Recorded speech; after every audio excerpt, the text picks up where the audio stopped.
Yeah, we were in Montecito over the weekend. It was downtown was pretty busy. That's what people tell me. Were you on like State Street? I guess is there like a lower village and upper village? I suppose we were Oh yeah, lower village. yeah. You were in the lower village with all the restaurants and stuff. Yeah. Yeah. Hi, everybody. We're going live right now on our webinar. So attendees will be able to hear your conversations. Thank you.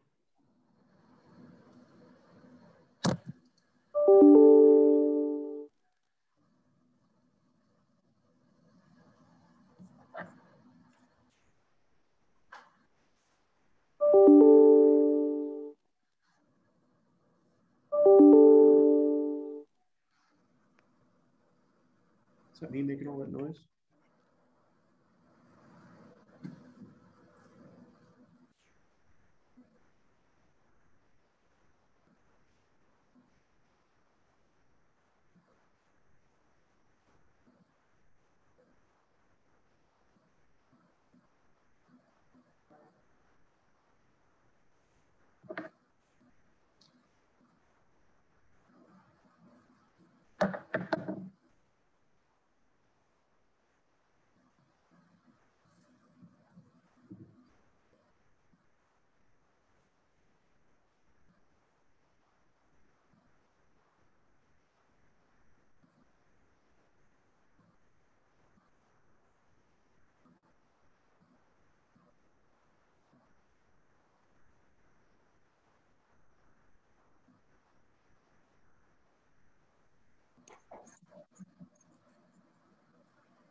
Bill? Hello.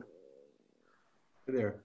Getting some little bit of feedback noise. How's your background noise and where you're sitting?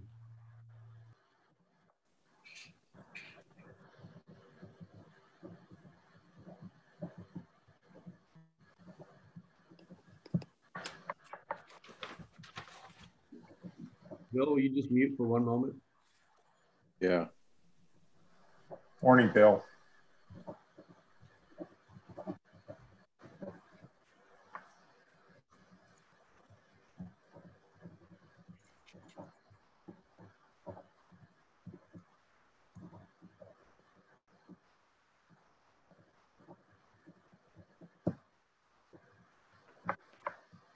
Somebody's typing noise coming through.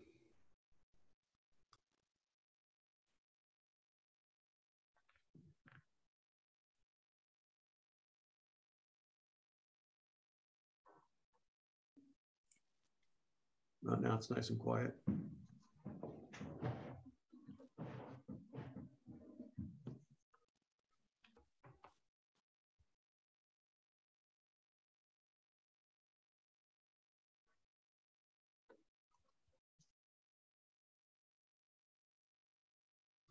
We'll give a few minutes for people to log in. I see that we're still getting quite a few people coming in, so we'll give it a few minutes before we kick off.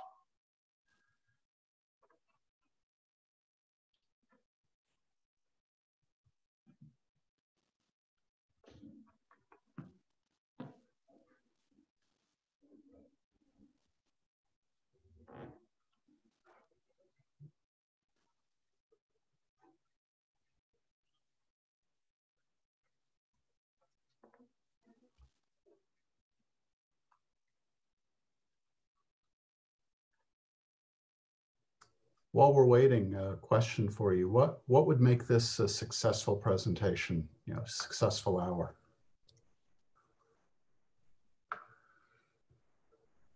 I think, the biggest thing that the takeaway for everybody is coming away feeling like they have a pretty good idea of where things stand right now in residential real estate in I'll call it the greater LA area, but it could be even a little bit broader than that. So kind of where we're at today, what's changed, how has COVID impacted that? How's the election, interest rates, all these other factors, what has that done for business today and what's it look like going into next year? So I think if people walk away feeling pretty comfortable with that, I think that's a successful webinar. If I walk away feeling comfortable about that, it would be a successful webinar. Well, there you go. And Tim Sullivan is really good at bringing that out. So I'm comfortable that he'll do a good job of moderating us, everybody, to get there.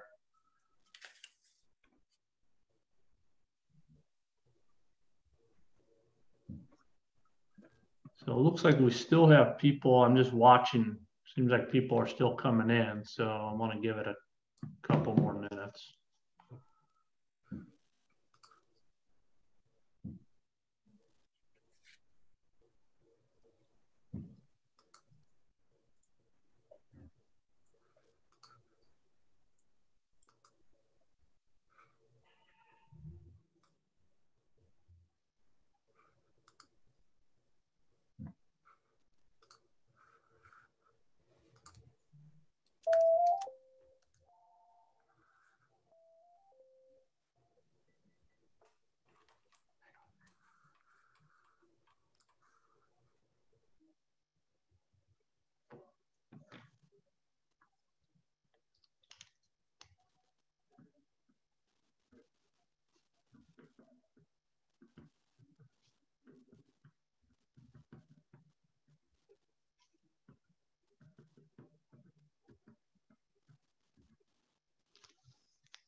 So we'll give it one more minute because we're still got people coming in. I'm just watching the participants. So I just wanted to give people about 5 minutes to log in before we kicked off. So maybe like one more minute here, we'll be ready to go.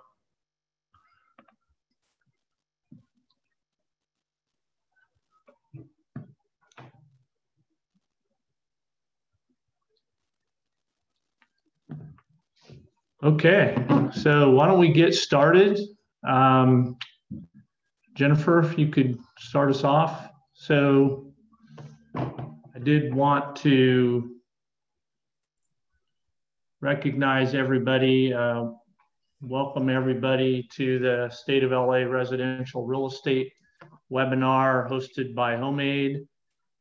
First thing I want to do is introduce myself. My name is Tim Piaski, President CEO for Piaski Solutions. also the fundraising committee chair for Homemade LA. So really appreciate everybody being here. Got a great cast of speakers that you'll hear from later. Before we get going though, I do want to recognize that we have a few elected officials that are joining us on the webinar today. Assemblymember Richard Bloom, LA County Assessor Jeff Prang, and Santa Clarita Councilman Bill Miranda. So really appreciate them joining in. I know they've been extremely supportive of residential development. And so, you know, it's great that they're listening in. Also, I think it's really important to thank our sponsors. Obviously, you know, with Homemade and the success of Homemade wouldn't be possible without the sponsors that we have. So I'm going to start first with the home building captain sponsors: Brightview Landscape, Cox Castle Nicholson, Fusco Engineering, Kearney Real Estate, Piaski Solutions, Resmark Companies, United Civil Incorporated, United Dwelling, and US Bank. And then also our in-homelessness sponsors: Enhanced Landscape Management, JLL, Landscape Development, Meta Housing, Moen, Related California, the Walcott Company, and Zonda. So those are our home building captain sponsors and in-homelessness sponsors. I did want to conclude with our major and presenting sponsor, Williams Homes, which I want to turn it over now to a video that was prepared by Lance Williams and Williams Homes. So Jennifer, if you want to kick that off. Hello there, I'm Lance Williams, Chairman and CEO of Williams Homes. We are proud to be a Homemade Builder Captain and the presenting sponsor of the 2020 State of Los Angeles webinar series for the benefit of Homemade Los Angeles. A lot is happening at Williams Homes. Suburban housing has proven to be remarkably immune to COVID-19. Increased millennial household formation, historically low mortgage rates, and an increased focus on the importance of home has stoked suburban housing demand in the markets we serve. For those of you who are interested in working on or living in a Williams Homes community, Williams Homes is currently permitting, building, and delivering over $1 billion of new housing in the West, including $850 million of new for-sale housing in Los Angeles and Ventura County. Our new communities include 24 on Center in San Pedro, Solana in Sylmar, Shoreline in Oxnard Shores, Gate 26 in Valley Village, Camarillo Village Homes in Camarillo, and Williams Ranch in the Santa Clarita Valley. Also in the family, Williams Homes is managing sales and construction at 6 Watt communities in Southern California, including Coolidge Place in the LA Frogtown neighborhood, Hadley Trails in Whittier, New Heights in West Hills, Angeles Point in Lakeview Terrace, Autry in Sylmar, and Highline in Upland, California. Please visit Williams Homes and Watt Homes websites for more information on these great new home communities.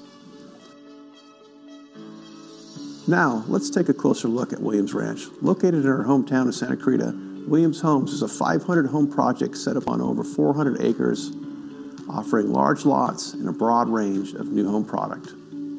Offering 15 sprawling, open-concept, single- and two-story ranch-style home plans, and many unique optional offerings, including lock-off accessory dwelling units and oversized RV garages.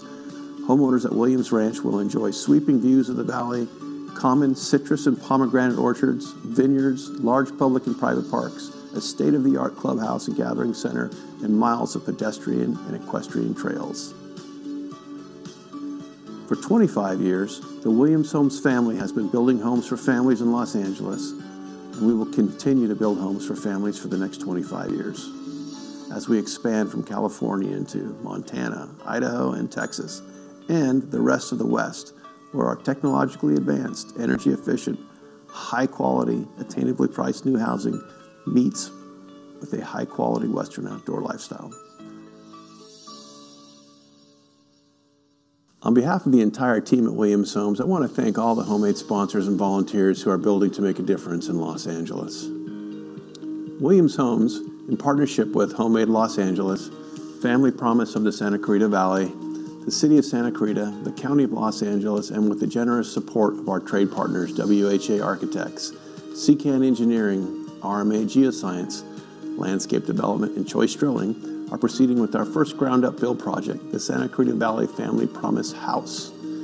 Scheduled to break ground in the summer of 2021, the SCV Family Promise House will provide overnight lodging, meals, training, and support to as many as 32 families per year in their journey back to permanent housing. Family Promise provides shelter, community, and wraparound services to families who want to pull themselves out of homelessness. As we move to the fundraising phase of the project and put it in high gear, we ask that you open your giving accounts and donate generously to Homemade LA. Whether you are donating cash, labor, materials, or professional services, I guarantee the SCV Family Promise House build will be great fun to be a part of. Thank you from Williams Homes, building quality for a lifetime from our family to yours.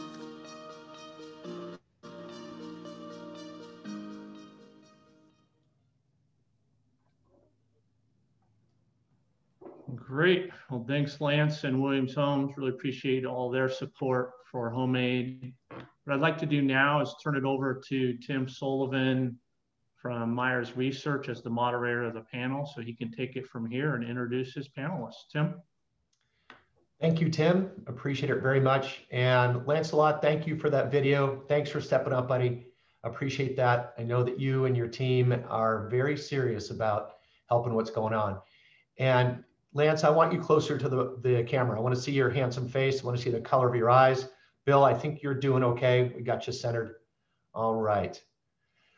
Well, here's how we'll start. Today, we are missing one person. Originally, we thought that Kimberly Byron, who is my coworker and leads our multifamily practice, could make it. She is stuck in Philadelphia right now. She's sorry she's not with us, but it's up to the five of us to go through what's happening in the world. We're going to address that urban versus suburban thing. And you're going to hear it from a couple different angles, because you've got a home builder on the panel, you've got capital on the panel, you've got a developer on the panel that looks at both affordable and market rate housing, and you have an interesting curveball with an expert in the ADU, accessory dwelling unit world. And that has a huge amount of impact, and certainly in LA going forward, on the challenge of supply that we have. So I thought the way we would start is for each of you, and I'll go down the line. And Lance, since you're one of our major sponsors, I'll start with you. Give us the 20 to 25 second summary of what you're doing and where you're working right now. The video certainly helped, but we get to hear it straight from your mouth live. Lance, take it away and then send it back to me. Lance, you got to use, there we go. Go off mute. There we go. You got it. Tim, that was great. Yeah, so Williams Homes, we're a for-sale home building company. We're headquartered here in Los Angeles, California.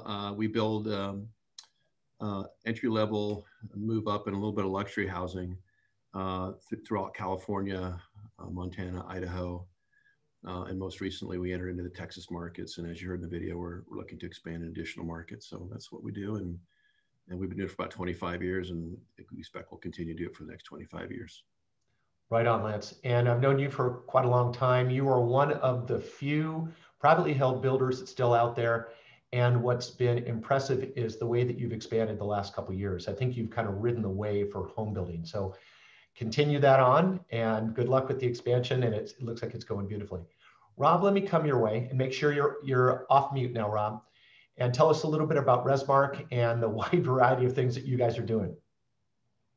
Good morning, everybody. And thank you, Tim. So Resmark has been in business for the last 25 years. We provide equity capital to home builders and multifamily developers in a variety of different geographies around the country, primarily, largely in California, equally in Northern and Southern California, also very heavily in the Pacific Northwest, Seattle and Portland, little bits in Phoenix and Denver, Salt Lake, Las Vegas. We've got an operation in Texas, and we have an operation in what we call the Mid-Atlantic, an office in DC that services Northern Virginia through Philadelphia, Pennsylvania. Rob, I've known you for a long time, and I like the perspective that you bring, not just from capital, but you look at the single family and the multifamily side. And I want to explore that with you, and don't let us forget to talk about the single family rental side. So thank you for that, Rob. Very big in today's world, and getting bigger by the day. Right on.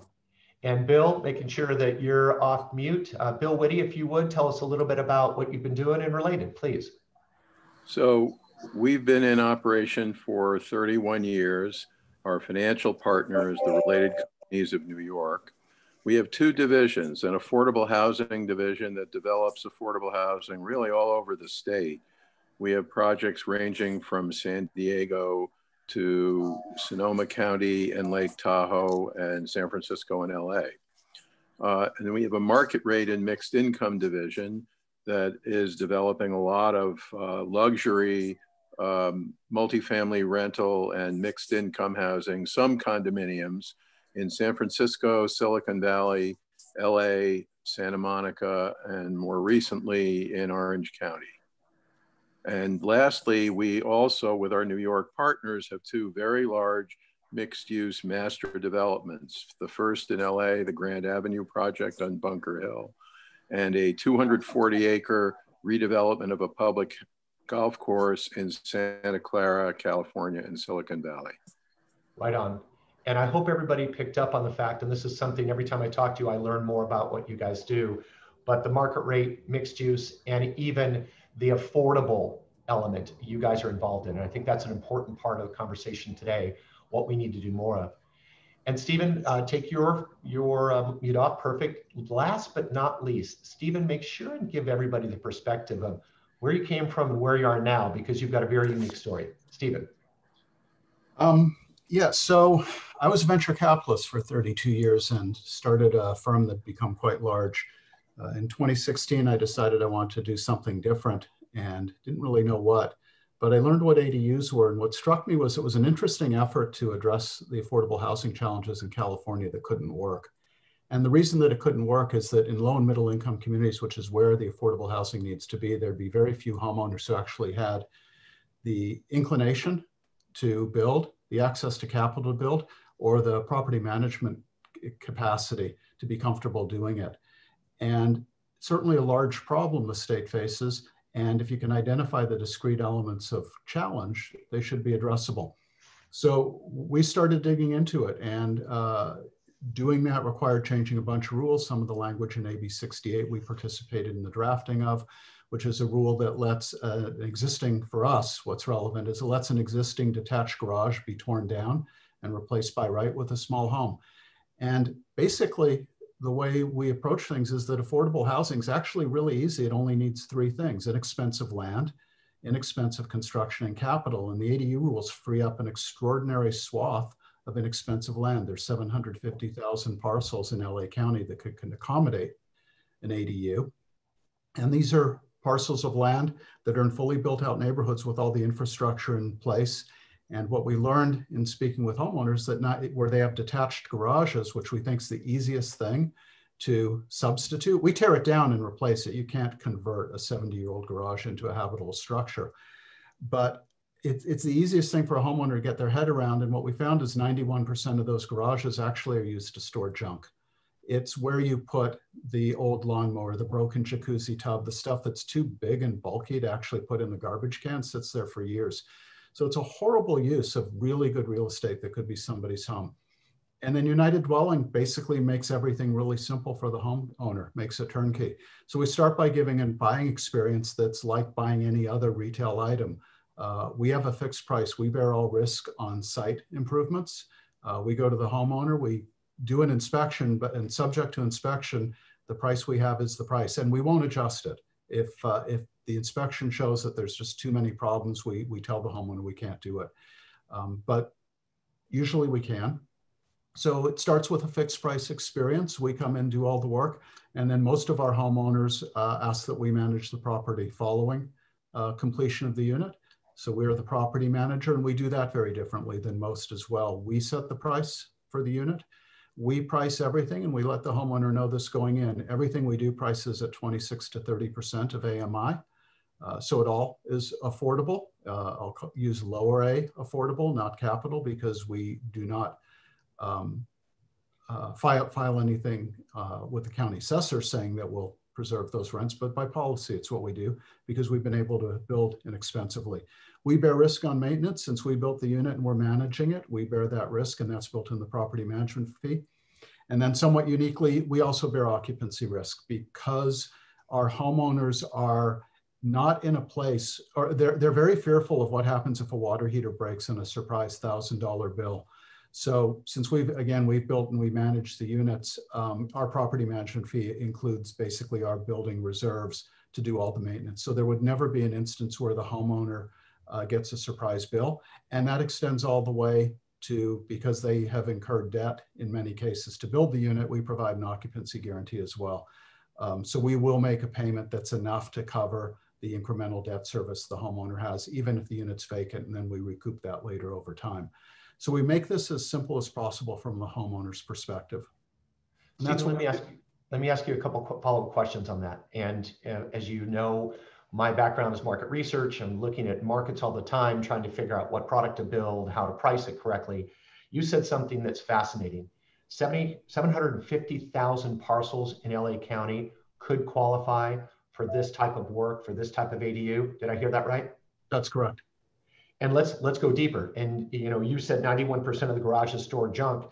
You multiply that, we're talking about over 700,000 parcels that could add an individual unit to the market. And I know I'm oversimplifying, but that's a relatively straightforward way of looking at this. Is that right? Yeah, and almost exactly half of those have a detached two-car garage. The other half do not. We just like where there's a detached two-car garage for a couple of reasons. We're taking a piece of land that's poorly used and acknowledged by the homeowner. We're not taking away their backyard, but equally important for us is if it's got a detached two-car garage, it has a driveway, which means we have really easy access to the lot. And we've worked through a way to avoid using a very large crane over the building. We use something called a deck carry crane, and the driveways are wide enough that we can carry our unit down the driveway and suspend it above the adjacent house. Cuts the cost dramatically. Well, I think that's one of our first takeaways. And when we think about it, Stephen, the element of an elephant in the room that we've got, let's do the math, the 750,000 times 91% that are using junk. And then you said half have garages. So we're at 340, 350,000 units that we could add. And if I took it correctly, your company will build it, but if I'm the owner, I still own it, but you're property managing it and pretty much taking care of it for us. Is that right? We do it in a few different ways. So the primarily what we do is exactly what you described. The homeowner takes out a loan and pays for the unit, and we will manage it if they wish, or they can manage it themselves. About 25% choose to do that. Certainly developers or where the primary property is a rental, the marginal cost of managing the ADU is very low. And so they do it. But for the homeowners, they usually ask that we do. And I expect most of those homeowners after 2 or 3 years will get comfortable enough and decide not to pay us to manage, and that'd be great. I got it. Well done. So the other way we do it though, and this is where capital's the intriguing part. The other, you know what, let's do this later. There's a lot of other speakers. All right, you got it. We'll come back to it, but that's a massive takeaway. Lance, I'm coming your way, and I'm going to bring it back to the bigger picture. And one of the elephants in the room has been COVID. And what happened to our economy and housing, certainly in March and April, things really slowed. But certainly in the single family side, we saw things come back. Given the crazy year we've had, what have you done to adapt? Just share with us from the single family side what you've done to adapt, and please make sure you're off mute.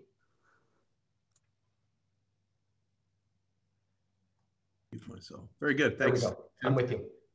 Yeah. So, coming into, pre-COVID, the first quarter through about March 15th was just the strongest quarter that we'd ever seen in my 25 years in new home demand in our market. So when COVID hit, obviously we were surprised, but I figured historically these kind of things, burn out in a year or two. And so we felt underlying fundamentals were going to be good, and this was going to be a short-term problem, like a 90-day problem. So we really just kept business going as usual, although we put in place all of the darn COVID protocols, safety protocols, and sent most of the people who work in our offices home, and for like the 90-day period. And then right after, within almost less than 90 days from March 17th, we saw demand recover and even have more of a tailwind. I think COVID surprisingly gave us more tailwind with regards to even further lower interest rates, which helped us with affordability. It drove some of the folks back into their homes for, they're using their houses as a restaurant, as an office, as a school, as a gym. There's just big pushes from COVID that we didn't expect, on top of, this big millennial migration out of the city back to suburban housing. So a bunch of things really created great tailwinds for us in our housing business. So what we did was we really tried to keep it business as usual and actually try to increase. So try to type as many deals as we could, capture market share in our existing markets, enter into new markets, raise more capital, hire more people. That's what we were doing. Right on. Really moving to expand as quickly as possible, smartly, but having capital and going to the right markets. Yeah, I mean, we were planning on doing it anyhow, and COVID just accelerated it. And we kind of, for lack of a better word, we got our ass handed to us so seriously in 2008. I think this was our chance and our opportunity to get a buy. And the first recession I can ever remember where housing is just kind of strong and leading through it, and suburban housing especially. Right on. And Rob, I'm going to come to you. Make sure we've got your mic on. Think of the concept of COVID and how you guys have evolved, and give it to us from the three basic elements: the capital you provide, the fact that you're on the development side for multifamily, and also connected to single family. How did you guys adapt, and really what was your experience, Rob? Well, let me start by making a comment on for sale housing. When mid-March came around and everybody got shut down, home sales collapsed. You couldn't give a house away for the latter half of March and the month of April. I think we had net zero sales for 6 weeks. But what surprised me during that period of time, really surprised me, was that we had virtually no cancellations of existing contracts. And those are homes that are in backlog, people have agreed to buy but haven't closed escrow on yet. And furthermore, during that period of time when homes were coming to a position to close, they were closing as though nothing had happened.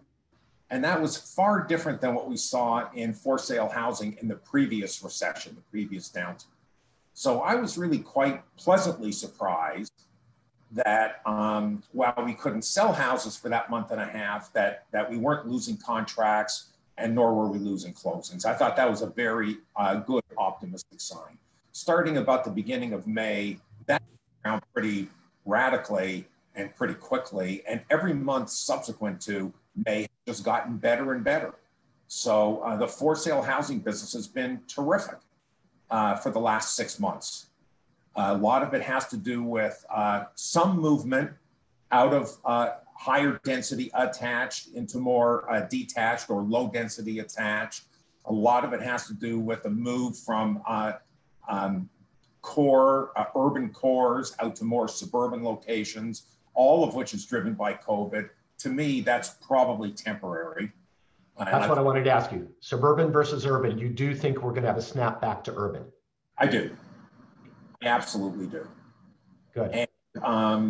And obviously very low mortgage rates. In fact, the Fed just came out with an announcement. I think while we've been on this call, Powell said that they're going to keep loose money and low rates for, quote, as long as it takes.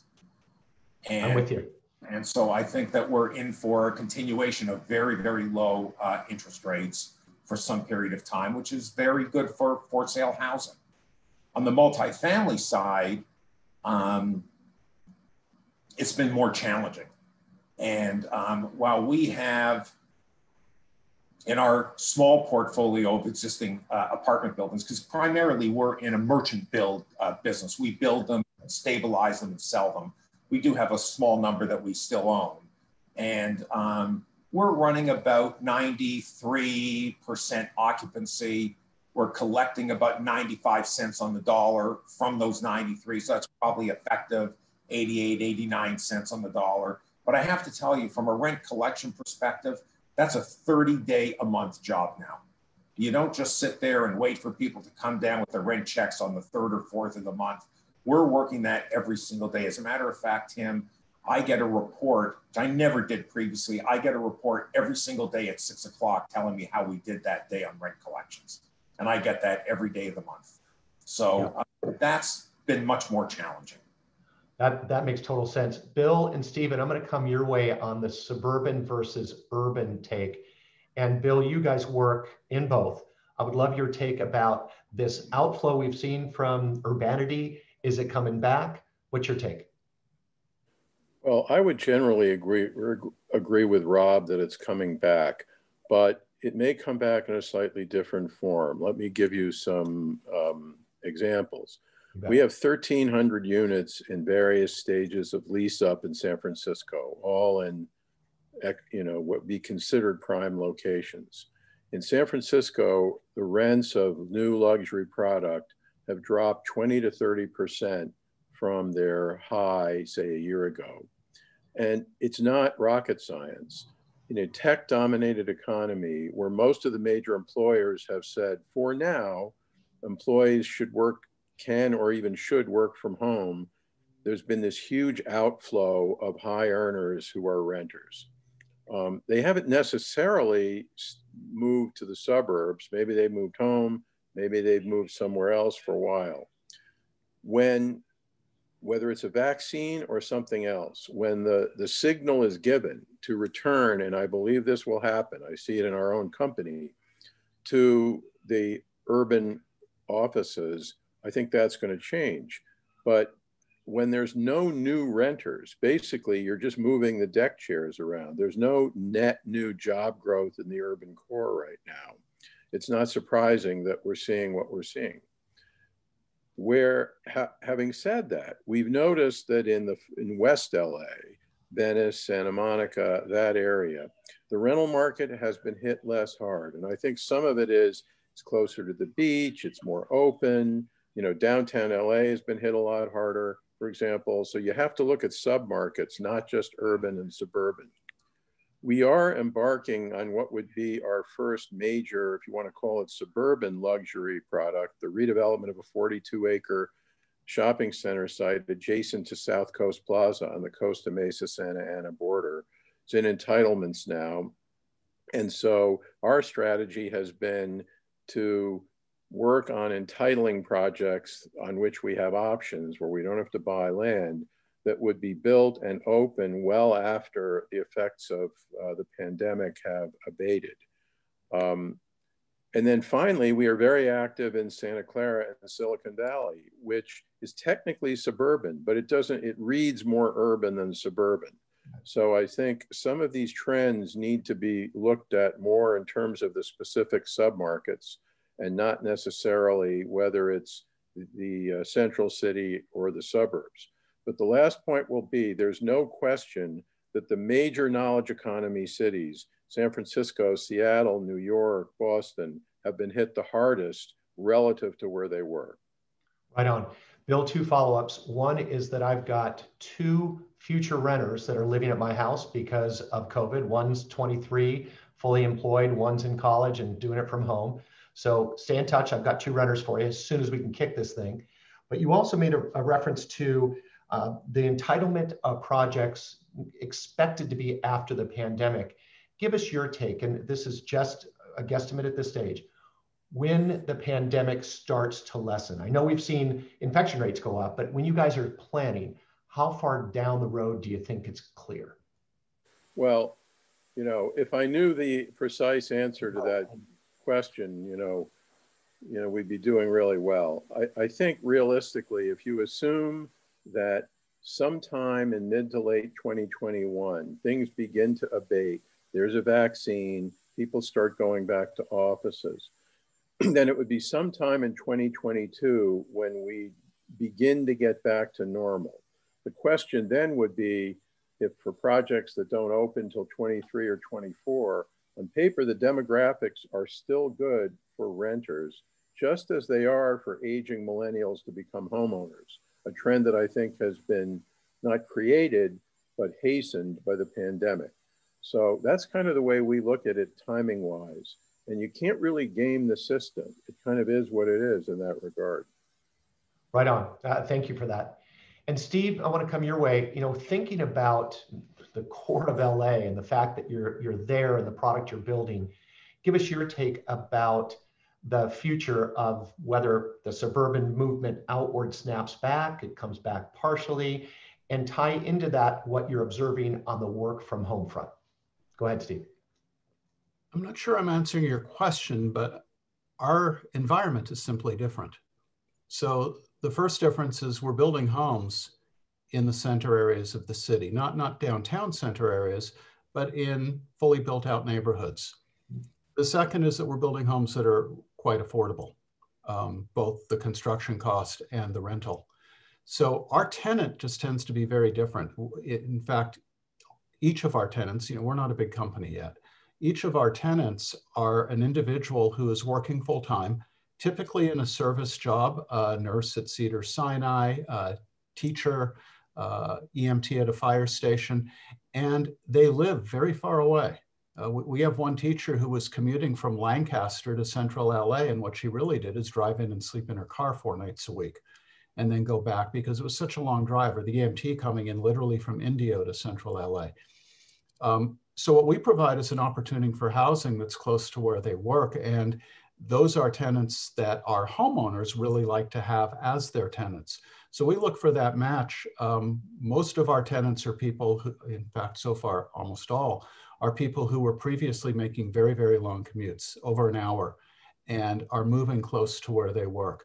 So that's sort of our own little eddy that we work in within the broader flow of what COVID's doing and broader demographic tendencies. We're just addressing a really simple need to be able to live close to where you work and find affordable housing. Live, work, and play in the same location. What a concept. Thanks for that, nice. Stephen. Lance, I'm coming back to you now, and it's the work from home thing. And Ali Wolf, our senior economist, and I are spending a huge amount of time researching and trying to rationalize what's permanent and what's not. And I mean, not just are we coming back to the inner city, but also with home design. Emil Haddad, in a previous function 2 weeks ago, shared with me that he is coaching most of the builders not to radically change how they structure homes, maybe to change how we use the interior, but not to wholesale change square footage or ultimate functionality. Take your mic off, get your mic ready, and share with us your guys' attitude, because I love that you started with the conversation that homes are now our restaurants, our gyms, and our schools. Lance? Yeah, I must have missed that presentation from Emil, and I'm not super good at getting coached anyhow, but I guess I would say that if you're an EMT or if you have to be at your job every day, you're going to want to be close to where you work. If you work in an office, we saw this trend before COVID, especially in the coastal markets where affordability has become such a problem for a young family who actually wants to own a home versus rent a home and perhaps have children in the schools. They're going to look for opportunities to move to a suburban market, and that commute's really brutal. But if you're working in an office and then your company says, you know what, you only need to come in here a couple days a week, well, that really changes the equation. So, at Williams Ranch, for instance, we have a lot of product. We have 15 plans there from 1,600 to like 4,000 square feet. And in those 15 plans, we've got 6 options for ADUs and 3 options for multi-gen. And we're looking at ways to really just be flexible for our buyers. And it's suburban Los Angeles. So if you can commute into LA, or you can stay in Santa Clarita in your house. And I can tell you that, one of the things I did was I put a mobile command center in my living room or family room. My kids didn't like it, but it was a great place for me to work a couple of days out of the week. And I still do it more now than I used to. And looking at suburban offices where we are today, we're almost back to capacity, but a lot of the buildings that I drive by to get to my office look like they're at about 5% of capacity. So I know that a lot of that's COVID, but again, a lot of that, if you're in San Francisco, that was a problem before. Attainably priced housing, whether it's for rent or for sale, that's a problem for San Francisco and most of the coast now for the folks who want to have ownership. So I think this is COVID just teaching people how to do it. So certainly people are going to move back to the cities for sure. And there's going to be demand. Look, we had a 10-year window of undersupply, a decade of undersupply in housing. So I think demand will be good throughout the for rent, for sale, urban, suburban, at least for the next 5 years. Right on. And in fact, we have an even more acute shortage of supply. But Lance, I really like the way that you I think you really laid out what Stephen's talking about, what you're talking about as complements, not substitutes, but complements. Because if you're able to work from home, then you do. And I use our company as an example. We used to have 38 offices, and now we're down to about 12. And we'll probably be in a hybrid situation for a long time because a lot of the work we do from a research standpoint, we can do virtually. But the services on site, if you're a doctor, a lawyer, or excuse me, if you're a doctor or a teacher and you've got to be somewhere, what Stephen's take on being close in, that's vital.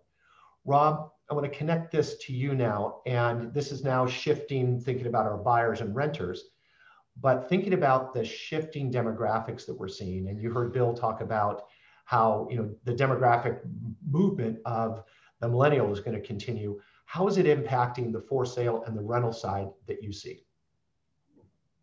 Well, Tim, there was an interesting lead article that I saw the other day. I think it was in Business Week, but I'm not entirely sure. And the lead story was, are we becoming a renter nation again? And I think there's a lot to be said for that. First of all, residences, whether they're for sale or for rent, is hugely undersupplied throughout America. So there's going to be a tremendous demand for both for sale and for rent. But I do believe that there are a lot of millennials that don't really see home ownership as the great American dream anymore. And I think they're going to be perfectly happy to rent and then spend their money elsewhere. They don't have to have a mortgage. They don't have to qualify. They can afford the rent, and the rent, give or take a little bit, is pretty comparable to what they pay, whether it's an apartment or a single family rental. I think that the prospects for residential are fantastic right now. The demographics are fantastic right now for both for sale housing and rental housing. Right on, Rob. There's also, Tim, there's also been kind of like these flavors of the month that come along every now and then in residential. One of them, the last one, and I don't think it did all that great, was opportunity zones. But opportunity zones were politically driven. Purpose-built single-family rentals, which you referenced earlier, that's market-driven. It's not politically driven. That's what people want. Rob, I'm with you, and I'm glad that you brought up the concept of, I don't know if we're going to become a renter society, but the flexibility that offers, not just to millennials, but to boomers or anyone that's going through a shift in life, a downshift, an upshift. Richard Florida, a demographer, has been talking about this for 20 years, the concept of the creative class. And the creative class is very much associated with renters because they're mobile and they can move market to market. Back on your single family rental side, the initial expectations for single family rentals. Now keep in mind, we're differentiating the pulled apart apartment, the cottages versus true single family. But on this side where the cottages are, with 1 and 2 bedroom units, they self-select for singles and couples on both ends of the demographic barbell. What our research is showing, single women have become one of the biggest renter profiles. Not surprising because it's a safe environment. Square footage is reasonable. You can have an animal and there's something to do. You can actually interact with people, but you don't have to share a hallway. Have you guys seen something similar with the work that you've done, Rob? Yeah, we're finding the same thing. But, it's kind of like in the entertainment business in a way that to me, it's all about delivering the product. There's so much demand for content. You just need to deliver the content. The demand for it is going to be there. And, somebody was telling me a very interesting story the other day. The new homes for rent business really kind of came on the scene in a big way about a dozen years ago in the last downturn, when companies like Invitation Homes and American Homes for Rent were on the courthouse steps buying houses in foreclosure for significantly less than replacement cost. But, Tim, the average age of those homes that they were buying was 30 to 40 years old. And those houses are now 40 to 50 years old. The CapEx on those homes is huge at this point.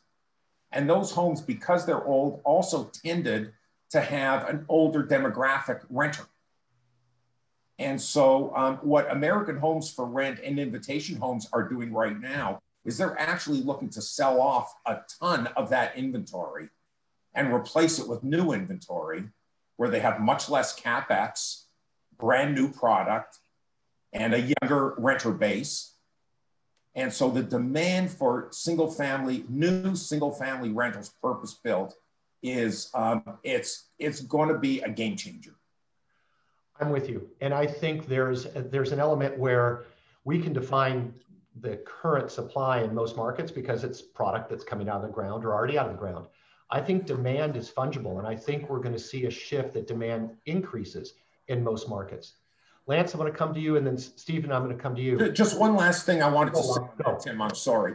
No, please. I never liked that original single family business a dozen years ago, in part because I thought it was very, very difficult, inefficient to manage. You had houses spread out all over the place. And now instead of having 200 houses in maybe, 120 different communities, you got 200 rooftops in one location. And you can put in some amenities if you want. You can even have a resident manager if you want. There's so many more advantages to the purpose-built single-family homes than there was to the original business some dozen years ago. You nailed it. Future. You nailed it. And Lance, are you seeing that there is maybe a pathway from families or singles that are in the single-family rental side to move into ownership? Because I have a bias that ultimately, if one can afford it, they will. But there may be a corollary to that. So Lance, tell us what you're experiencing. Yeah, so I have mixed feelings on the for rent market and how much we'll get into it. We probably won't. If you add up the kind of the 3 or 4, maybe the 5 top biggest Wall Street firms or public firms who do this business, there's still a tiny fraction of the overall market of homes for rent. The biggest percentage of people of ownership for homes for rent is just mom and pop, couples and families who keep houses that they buy and they rent them out for long-term income and for retirement. And that's really the meat of the market by a huge majority. And I think when you're talking about a rental pool, people who rent apartments are typically singles or couples not wanting to have children, and then folks who rent a suburban house are typically families who, for one reason or another, they're too mobile, they don't expect they're going to be there very long, or perhaps they can't afford it. Those are the folks who are doing the single family for rent business. And kind of going back to millennials is the big driver from this thing. A couple panels ago, I heard a panelist say, well, millennials collect experiences. And my response to that is millennials collect experiences because it's the only thing they can afford. And what they really like to afford is a house to live in. And so that's the premise of a lot of our business is delivering attainably priced housing. And when you look at interest rates at 2.5% for a new home, the numbers start going pretty favorably towards suburban housing, which is why if you're delivering housing in any suburban market that people want to live in right now, it's hard to keep up with demand. As rents have gone up everywhere a lot. In every market we build in, rents are high. All of a sudden, it just doesn't cost that much. If you can cobble together a down payment, it just doesn't cost that much to own your own home. And if you want to move, then you sell it when you're ready to move. So you see how I feel about it. Well, Lance, I'm with you where you were saying millennials are looking for gathering experiences, but our research shows that a lot of the product that was initially envisioned for the millennials is appealing to the boomers. And there's a lot of similar drives for experiences, for something that's affordable, or at least within our means, but also in a good location. So I think there's some similarities there that also drive some of the demand that you're experiencing on the for sale side. Yeah, so we're developing age-targeted product that's supposed to be for boomers, and the boomers have to compete with the millennials for that product. Which is a beautiful thing. Then you nailed it, Lance. Then you nailed it. Stephen, I'm coming your way, and then Bill, I'll come to you with a little bit of a spin on this. But Stephen, you shared with us about your ADU program, and make sure your mic is on. The ADU program, talk to us about the demographic of the renter, because I think there's some similarities for the single family cottage, but maybe there's some other elements too. We might be seeing a family. So share with us what your observations have been for your renter. By renter, you mean the tenant who live or the homeowner? Yes, the tenant, thank you. The tenant. Our tenants have been people who, as I said, work in the community, can't afford to live there, typically in 30 to 45 years old. We've got a couple that are younger, but so far, and it's not a large set either. Been working in the area for a couple of years. In the two cases that I know of, debating leaving their work because the commute was killing them. So that's more or less the demographic.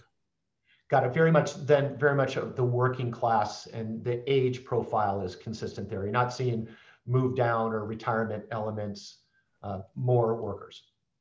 So you asked about our tenant. About 15% of our units are being built by the homeowner and they're buying it, and it's actually for family member use.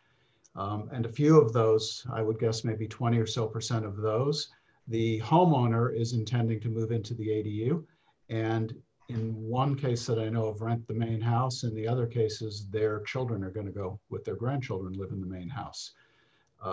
So there's a variety of different use cases, but at least with respect to our tenants, the people paying, third parties paying rent, are those folks working in the community. Right on. Thank you for that, Stephen. Going to come to you, Bill, and it's less about the renter. And this question, by the way, comes from the audience. It's more about the biggest growth opportunities in LA. What do you think they are? What's the best product to build? Is it townhome, single family? Is it rental? Share with us your thoughts on that. Well, I'll first start out by saying what isn't the best product to build, and that would be urban high-rise condos. For a variety of reasons, things that are urban-centered, where space is more a commodity, are not doing nearly as well. So if you could, for example, because the homeownership market is hot, interest rates, by the way, people haven't mentioned that, are unbelievably low. So if you can come up with a down payment, things are remarkably affordable. If you could find a way to do urban townhomes or something like that in an urban setting, it's not something we do, but I think the market would be very, very strong, probably already is very, very strong. It's hard because you need density to pay for high land costs. Anything near the coast of any kind. We're working on one and possibly two luxury apartment developments in Santa Monica. We're very, very bullish on that. You have to be prepared to deal with government, to deal with mixed income housing, with inclusionary housing requirements. But I think the market is going to continue to be very, very strong and even get stronger. So those are just two things that come to mind for us. I will say it's a very different business. We're busier than we've ever been in affordable housing. Affordable housing has the advantage of being recession insensitive. Can be busy. We were busy in 08 and 09. We're busier than ever now. It's a very challenging business. The last thing I would say is something that we've launched an initiative in, and that is very high-end assisted living, the other end of the demographic spectrum, with a national operator called Atria Homes. We have our first project under construction in San Francisco. We're negotiating on 1 or 2 sites in West LA. We have 2 sites in Silicon Valley.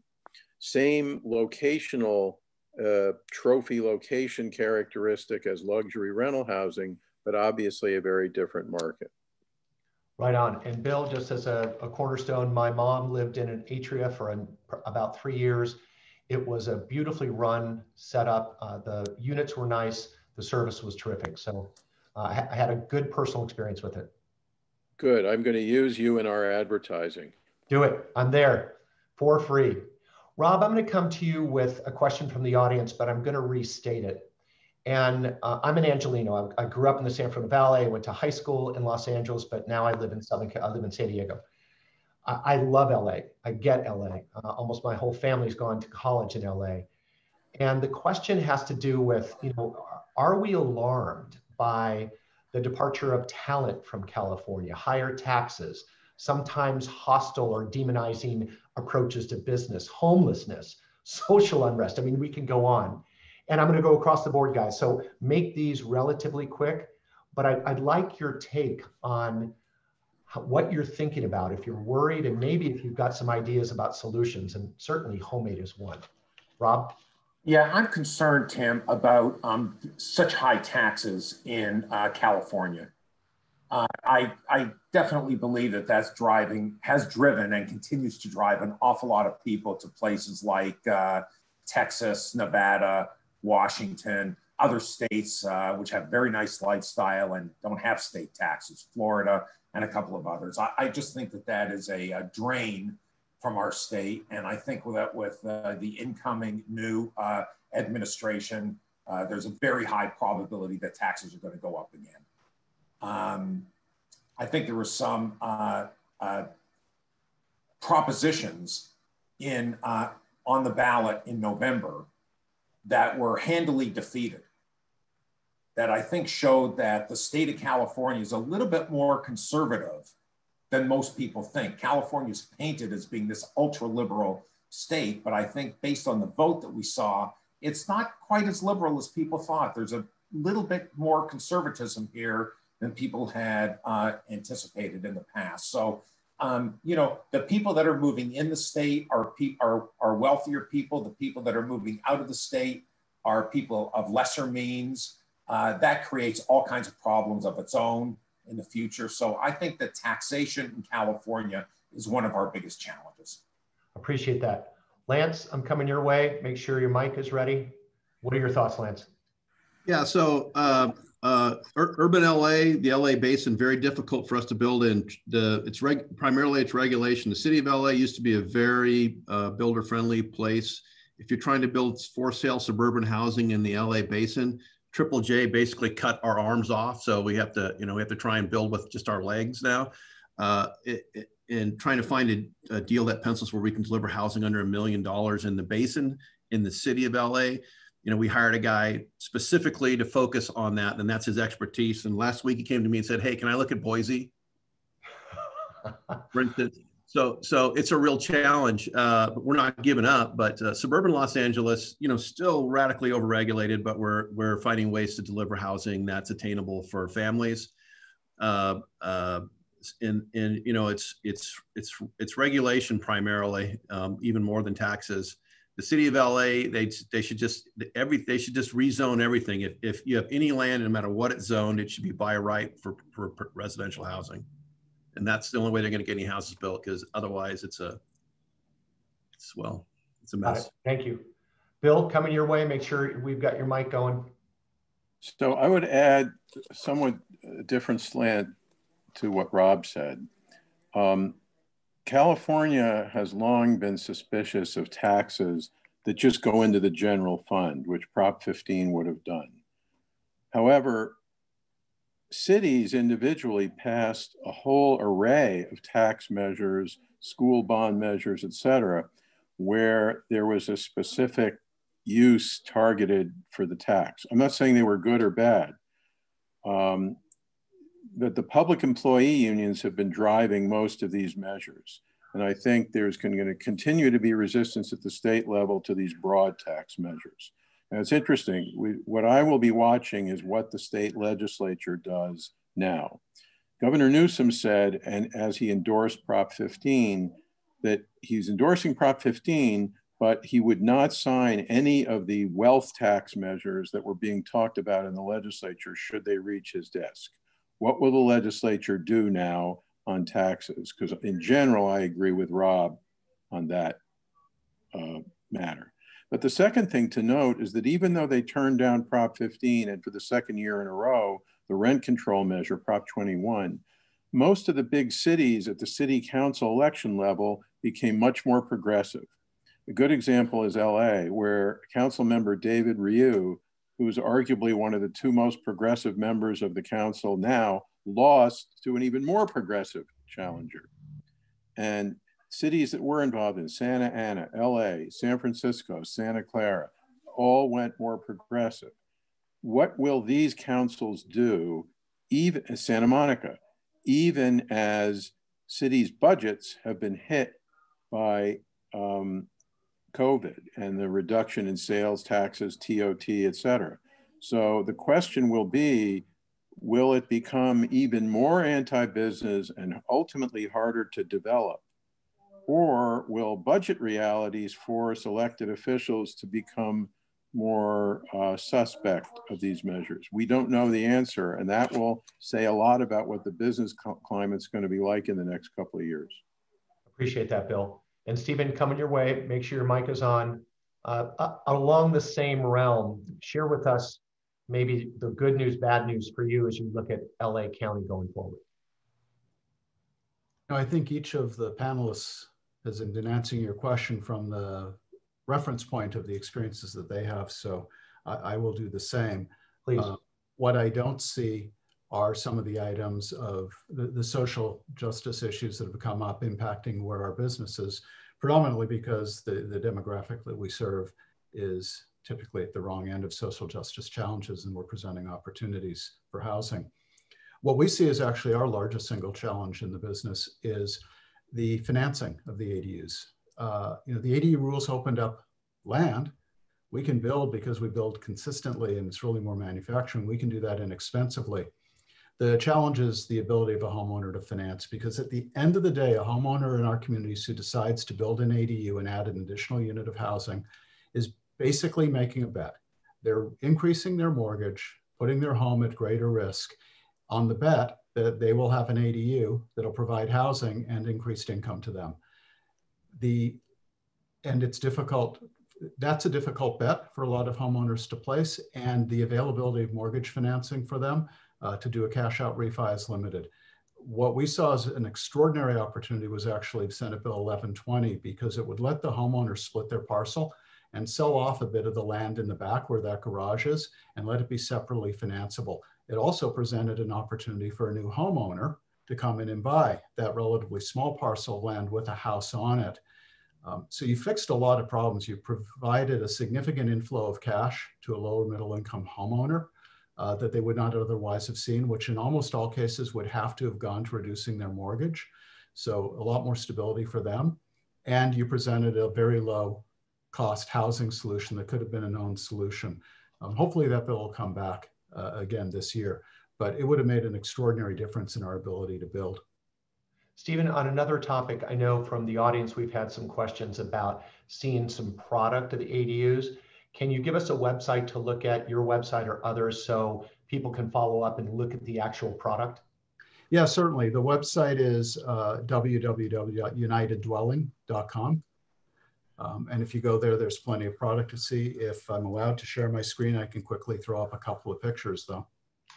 If you can, you should be able to. I think we've got the time. We're going to do a wrap up pretty soon, but here we go. Perfect. Thank you. Yeah, so that's what a unit looks like. Let me start here. That's what we typically start with. And right on. Yeah. Right on. And this is what it turns into. So this is a rendering of a 2-bedroom unit. On the right-hand side, 1 bedroom. By the way, all of our units have solar on them to meet Title 24, but our units are so small that you can't economically put that little solar on. So we actually put enough on to power not just our unit, but the house that we're connected with as well. So these actually generate enough solar for both houses, and they're behind a common meter.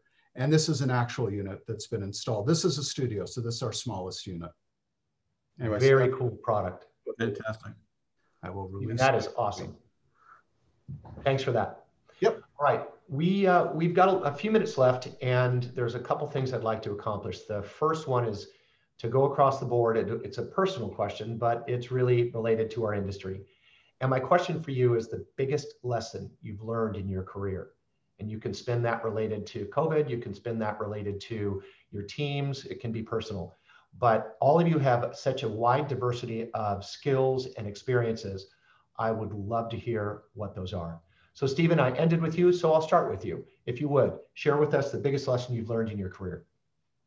Can't do a good deal with bad people. And there are some people, including, by the way, sometimes we encounter homeowners who early in the process, it's very clear they're going to be difficult. And what I've told our team is that we just shouldn't get engaged there. If we're taking all risk and building at a fixed price, we need to know the person we're working with is equally committed to the outcome. Outstanding. Love it. Bill Witte, coming to you. We need your mic. There we go. 2 things. First is very similar, is where I've made mistakes, it's because I underhired. I thought, well, we're not sure let's just try to do this and move ahead. Whether it's hiring good people, don't underhire. Don't pretend that you won't need help. The second thing is to learn to listen. For those of us in the development business, we're in community meetings, we're in contentious situations a lot. You know, be patient and learn to listen. Outstanding, Bill. Thank you. Lance, coming your way. Yeah, so number one, what I've learned most recently is listen to your wife. So thank you, Sadie, for keeping me on the straight and narrow. And then just focus on your team. Absolutely, exactly what Bill said. And just try to maintain some humble self-awareness along the way. Right on. And Rob, coming to you. Well, I'll make it unanimous. It's all about the quality of the people around you. And you can never hire people that are too good. Always try to get people that are better and smarter than you around you. And that's a key to success. But the other thing is, I think, to have the courage of your own conviction. Be able to react quickly if you see changes in the marketplace. Be thoughtful, but have the courage of your own conviction. Don't be afraid to make a move. Right on. And our last question will go down the whole row again. It really has to do with a bigger picture and put this in context of LA County. When you think about 2021, what are you going to focus on for 2021? And you can, again, make it personal to your business, or you can make it a suggestion to the audience, because we have home builders, land developers, associates, and the public sector listening in. Stephen, I'll go to you first. Our focus continues to be on finding more ways to finance, for the homeowner to be able to finance the ADU, and preferably to do so without putting their own home at risk. We're continuing to look at other solutions. Right on. And Bill, coming to you.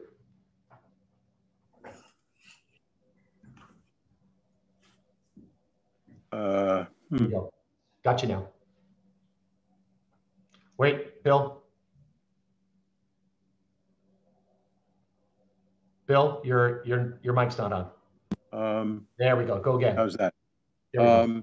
Keep your eye on the future. Don't get caught up in just the short term. We're long-term owners. We're building for the long term. Do the best you can and don't get too caught up in the short run. Right on. I like it. Lance, please. Yeah, so we're gonna raise a lot of capital. We're gonna continue to grow the skills of our existing team. We're gonna hire a lot of new great people, and we're gonna grow in our existing markets and grow aggressively into new markets. So if you're interested in any of those things, please give us a call. I like it, Lance. And Rob, please.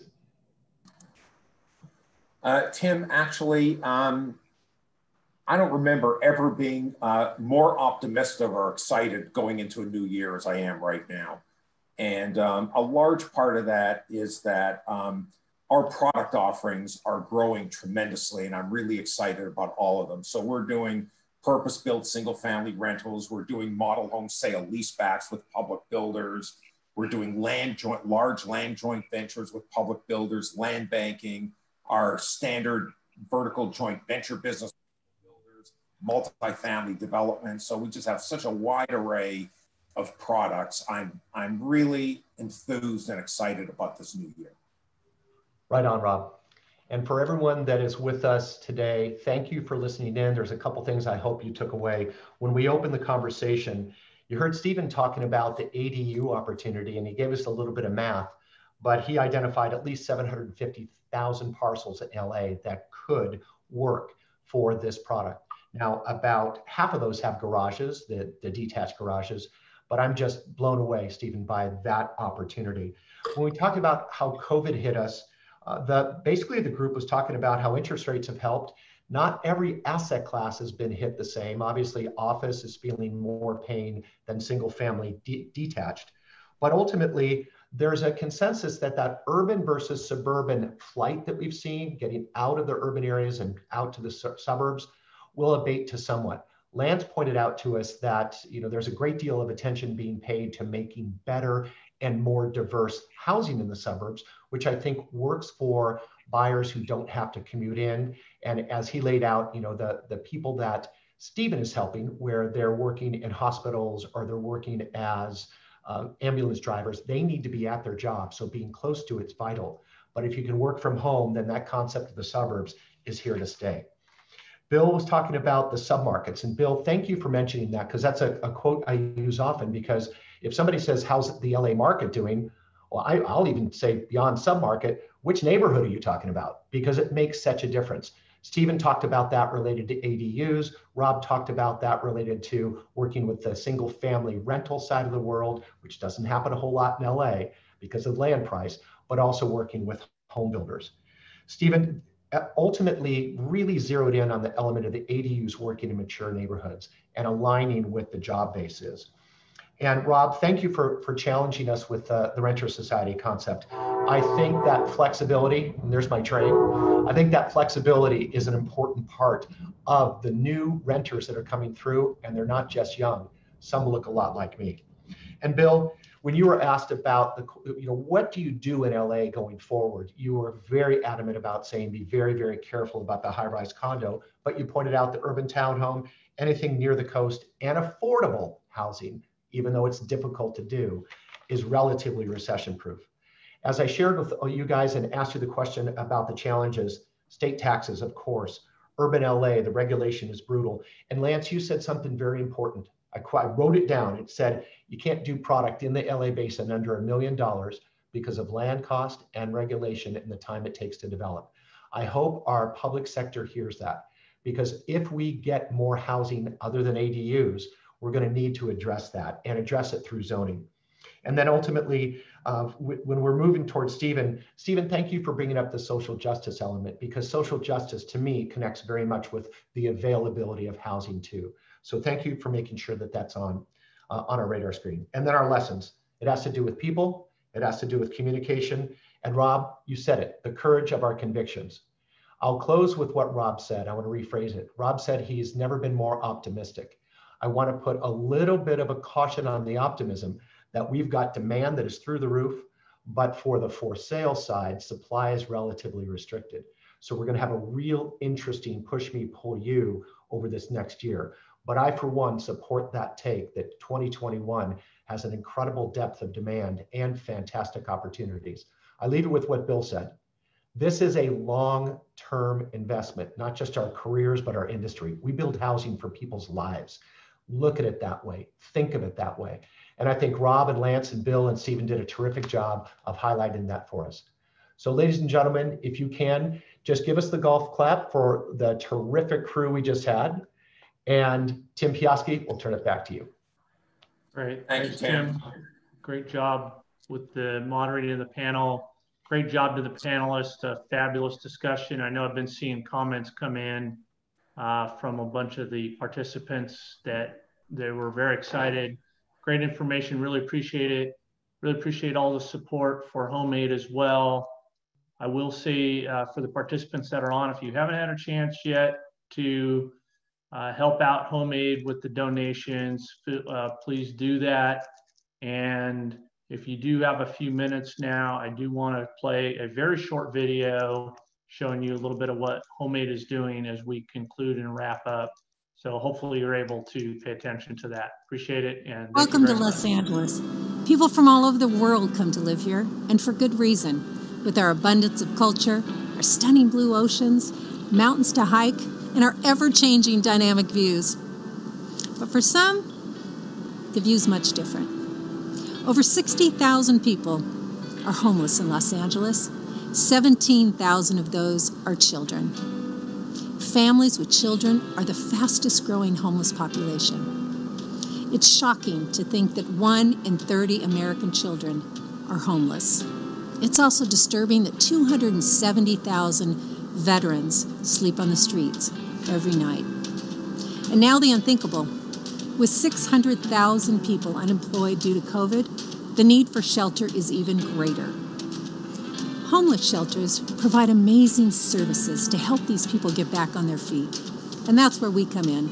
We help reduce construction costs for homeless shelters up to 50%. Since 1993, we've contributed over $4 million in in-kind donations to build shelters. And this year, we enacted our Homemade Works program, where we help at-risk individuals learn a trade in the building industry. Homemade Los Angeles is making a difference, but we need your help.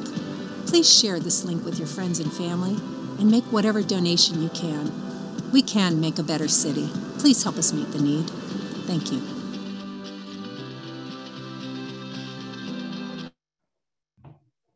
Okay, great. Well, I appreciate it. Stephen, thanks to United Dwelling. I know that they mentioned the Works program. United Dwelling has been one of the biggest supporters making that Works program where you have this at-risk people. There's a 90% success rate on the hiring there for people coming out of that program. Really appreciate it. Thanks again to everybody. Appreciate your support of Homemade, and hopefully you can continue to support Homemade as we move forward. Appreciate it. Have a great day. Thank you. Thank you, Tim. Thank you, everybody. Take care. Thanks, Rob. Thanks, Stephen.